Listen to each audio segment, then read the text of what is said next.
Nanin, c'est l'histoire d'un papa qui crée un doudou pour son fils.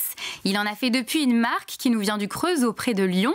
Son fondateur Nicolas Courrèges est avec nous. Lui aussi est confronté à la crise. Comment y fait-il face? Nous allons le savoir tout de suite grâce à Jean-Marc Sylvestre. Jean-Marc, c'est à vous. Nicolas Courrèges, bonjour. Bonjour. Vous étiez venu nous voir juste entre les deux crises, quoi, en gros. Oui, hein. c'est ça. C'est très récent, hein, votre entreprise. Donc, comment ça a marché là, pendant les 6 mois qui viennent de se passer? Est-ce que les Français ont eu besoin de doudou? Ah oui, ils ont eu besoin de douceur. Oui, effectivement. En fait, on a explosé. C'est-à-dire que pour le premier confinement, on a fait plus de 250% de ventes, ce qui nous amène à l'heure actuelle à faire un chiffre d'affaires de près de 700 000 euros, quand l'année dernière, à la même époque, on était à 300 000. Donc, on est vraiment... on est sur une super croissance. On est super content. Et vous distribuez comment alors? Comment vous les touchez, les clients? Toujours sur Internet. Toujours sur Internet. On essaye de faire de la pub via Facebook, Instagram, LinkedIn. Vous avez une page Facebook? Tout à fait. Une page Instagram. On a une page LinkedIn. On travaille aussi avec Twitter. On touche tout le monde. Et vous pourriez passer par une marketplace? Alors, il y en a plein. Effectivement. On ne peut pas citer oui, celle qu'on connaît. Oui. Avec un A. C'est ça.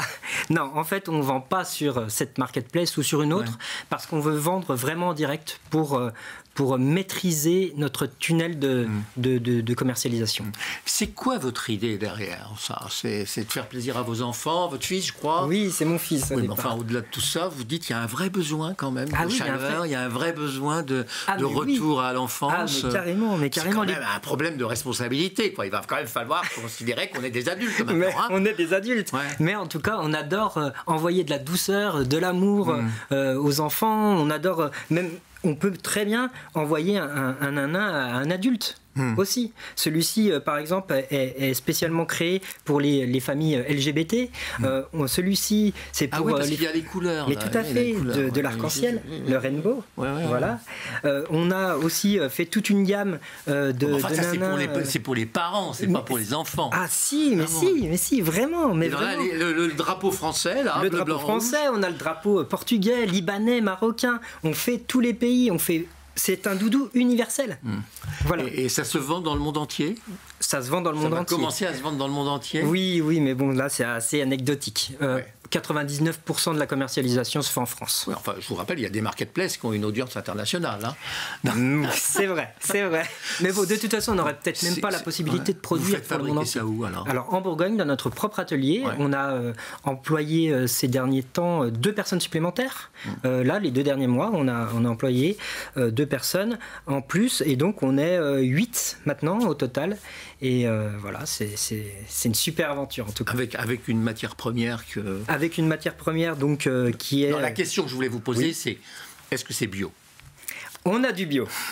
Non, parce que... On a du bio aussi. Si je pose pas la question, mais il en faut pour tout le monde, effectivement. Mais on a du bio. Et on a une petite gamme bio. On a, il me semble, 6 nanins bio. Mais la majorité, c'est pas du bio. Voilà, c'est du polyester avec du coton. Oui, et parce qu'il faut que ça se lave aussi. Hein. Ça se lave, bien sûr. Parce que le problème du nanin, du doudou... Oui. Enfin, moi, je sais pas, je suis passé par là. Il faut laver. Hein. Oui. Et puis quand on le lave, on risque de l'abîmer. C'est vrai, on risque de l'abîmer, mais on peut en acheter 2 pour faire un roulement. Et puis aussi, alors, comment fait-on pour qu'il soit propre tout en gardant l'odeur? Parce que dans le doudou, ce qui est important, c'est l'odeur. Et la douceur. C'est ce qu'il sent. Et la douceur. C'est ce qu'il sent. Oui, c'est sûr. Non, mais après, vous comprenez, c'est tout un problème. Ça. C'est tout un problème. Maintenant, j'ai pas encore une machine pour stocker l'odeur. Donc bon. Non, mais ça peut venir. Ça peut venir. Non, mais on peut imaginer plein de choses. Mais effectivement, l'odeur, c'est quand même aussi une force du doudou. Anaïs, vous avez un doudou? Non, non. Vous n'avez pas de doudou? Non. Merci Jean-Marc, merci Nicolas Courrèges. Je rappelle que vous êtes le fondateur de Nanin, une marque de doudou pour enfants made in France.